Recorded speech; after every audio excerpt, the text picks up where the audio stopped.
everybody. Hey everybody, and welcome to another episode of A Blind Guy, His wife, and Our Life.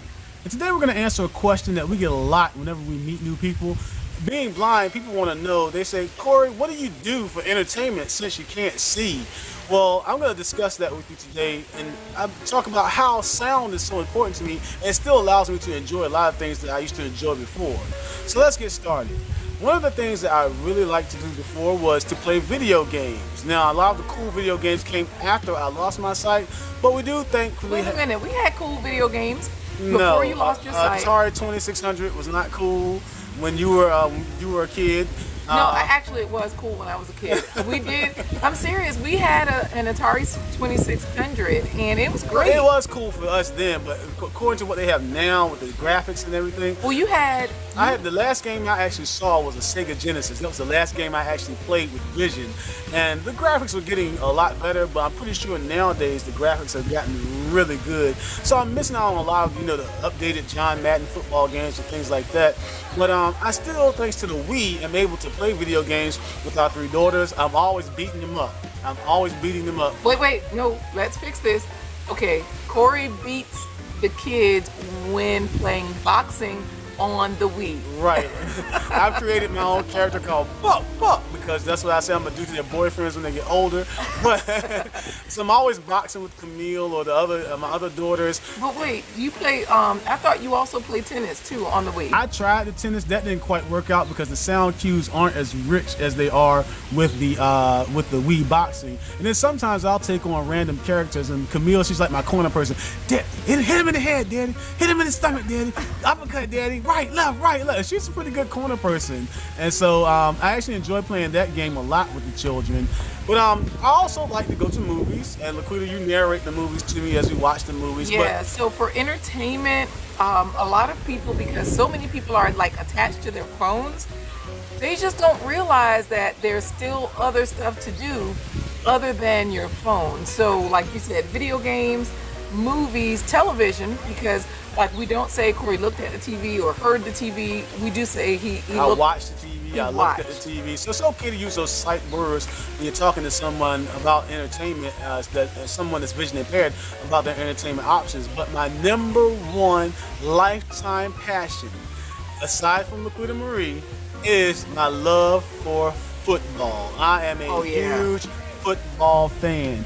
Now, so that's why you mentioned the John Madden. That's why I mentioned Madden video games. So did you play video games? Like, did you play football video games? I played a lot of video games, from the stick figure Atari football with the 6 players on each team to the Joe Montana Sports Talk football. It's the last game I played on the Sega Genesis that I could actually play. So I love football. I love watching football, and I still watch football from time to time on the television. But I really like listening to it on the radio.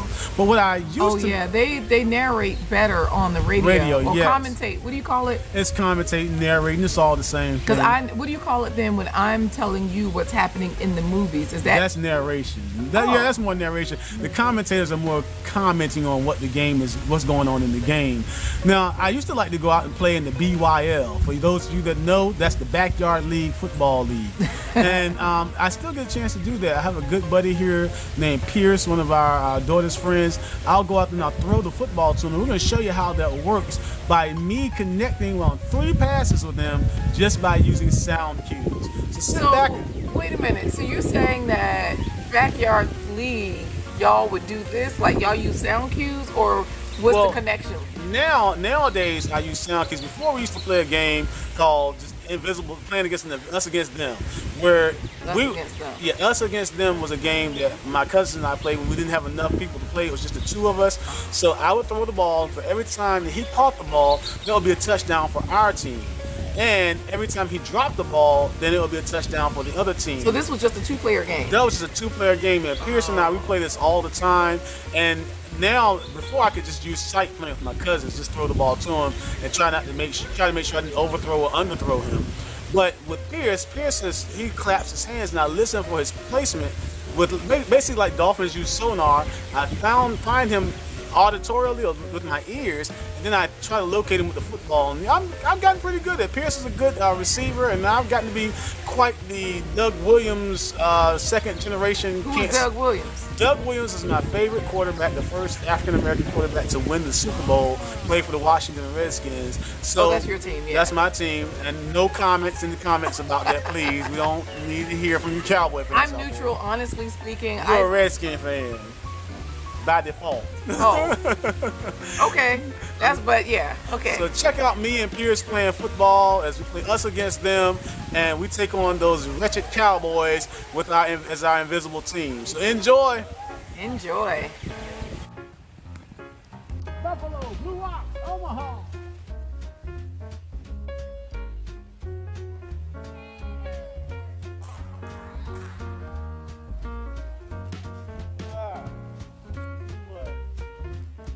Ooh, sweet. All right. All right, everybody. I hope you enjoyed that smooth drop back in the pocket that made me look better than Tom Brady. What's a smooth drop back in the pocket? Well, it's when you drop back, take some steps back to pass. I didn't really drop back, but I did throw the ball. And I think I did better than Tom Brady considering I can't see. But outside of football, there's things that I enjoy doing that for entertainment outside of your phone. Outside of my phone, yeah, because I'm not a phone person anyway. So. You do have a flip phone that, yeah, I got like a lot of people, Flipasaurus. Yes. A lot of people ask us, like, what kind of, why don't you get a smartphone like the iPhone that talks and you can just tell Siri whatever you want or what have you. But like Corey said, you're just not really like a phone person that, like Corey doesn't like, well, he talks on the phone. He does call friends, family, chit chats and all of that kind of stuff, but he's not like everyone else is attached to their phone for videos or for searching for things. And see, me, I like good old-fashioned conversation. I like to get face-to-face with a person and just talk. Just talk about, it could be serious things, it could be politics, it could be the weather, it could be sports, it could be history. I just like to have conversations with people, especially interesting people. So conversation is still a favorite pastime of mine. And we do talk a lot. Yes, well, first of all, I talk a lot. A lot. A whole lot. Anyway, I talk a lot, but Corey, like, that was part of the attraction when we first started dating, is because he would talk back. Like, he wasn't just like sitting there listening. Like, we would have the best conversations. We still do. I'll kick that right. When I'm alone in my room, I sit and stare at the wall. Never mind. Yeah, that's kind of old school. Sorry, LL. I need love. So yeah, basically we talked a lot back then. We still do even now. As a matter of fact, you said our oldest daughter was asking you one time if I used to talk, like if we used to talk like this back in the day or something. Remember, she asked you. Yeah, it was something about that we talk a lot as much then back when we were dating as we do now. And I was like, yeah, we might talk a little bit less now because we got 3 girls that are always interrupting us no matter what we're talking about. But we still talk the same. And yeah, so, like a lot, like in conversation, because, well, number one, we do work together also. And so we do talk a lot, like for planning purposes, just to discuss like what we have to do, what's going on. And that's pretty important for most relationships. And for our work relationship, I think even if we're arguing or not having a good day or something, work relationship is one thing that we were really both strong with, so that if we had something to do, something to accomplish, we would talk about it. And like I said, conversations also lead to great stories, and I love to hear stories. And it could be personal stories, it could be folk tales, it could be just made up stories on the spot. I love stories. I love a good story, and that's what conversation can lead to. But outside of conversations, we go to a lot of live performances, a lot of live theater. Yeah, because a lot of times, like our kids, they will talk about the movies that their friends saw. And they were like, why don't we go to the movies? And we're like, well, we prefer live shows. Being performers ourselves, we're in a lot of live shows, which means we know a lot of people in live shows. So we'll go to support them. And then, of course, even if we don't know people in the live show, it's just a more personal experience for us. It just, I appreciate the talent of a live show. So we take our kids to those. A few movies, yes. Like we did see Black Panther a million times with the kids at the theater. And I do narrate to you, even if we're in the movies or even if we're in a live show. And that's where, of course, when we're in the movies or the live show, I try to tell the people near us that I'll be talking, he can't see, I'll be very quiet. And actually, as big as my mouth is, I get really quiet. What? Keep going. And what I was saying was, I don't know, but tell the truth. Like, what do you think when we're in a show, a movies or live theater? Am I pretty quiet in your opinion? Because I try to like. I think you're okay because we try not to sit next to people. Unless No, we go no, to in people. a live show, Yeah, like in a live you're- show, I'm saying we try not to sit next to a place where we're going to disturb a lot of people.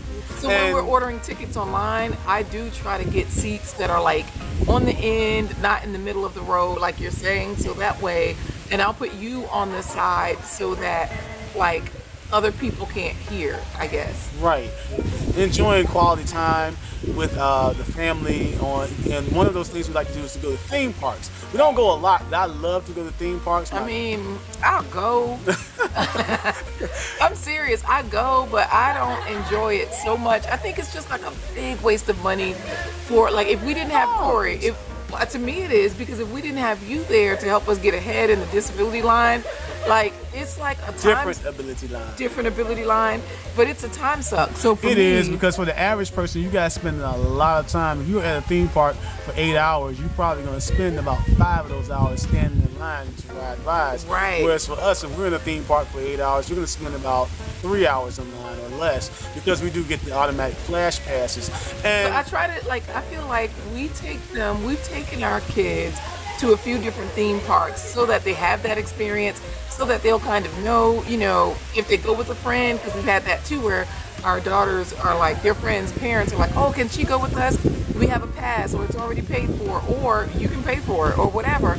And, when they get older, you don't want them to feel like, Mom wouldn't let me do this and that. But I try to take them so that they kind of know what our expectations are, how they should behave, what to expect in the theme park. But I think it's like a big time suck and a big money waster, honestly speaking, And it compared to local festivals or compared to live theater or live shows of any sort. I just think they're better money spenders or money wasters because a lot of it can be. well, I think the only thing about theme parks for me now is that they taught me that I'm old because when we were kids, the roller coaster said woo, now they go woo. And it's like, you come out with this raging headache, and you're like, No, you're like, some people probably don't have that. Yeah, I I don't know. think you just got OLD. Yeah, I am real OLD, and so that's when you find out, yeah, man, 18 years old is a long ways in the rearview mirror of life because that roller coaster almost took me out, and I found it out a few summers ago. But that's pretty much it in a nutshell. Lots of ways that I can find to engage in entertainment with my family through sports, through television, through movies, live shows, festivals, or just plain old conversations. Yeah. So tell us how you relate with your family, what things you do for entertainment that don't involve the telephone or the TV, because we like to hear from you guys. So thanks for joining in. The blind guy His wife and their life. Like, subscribe, and comment. Thanks, guys.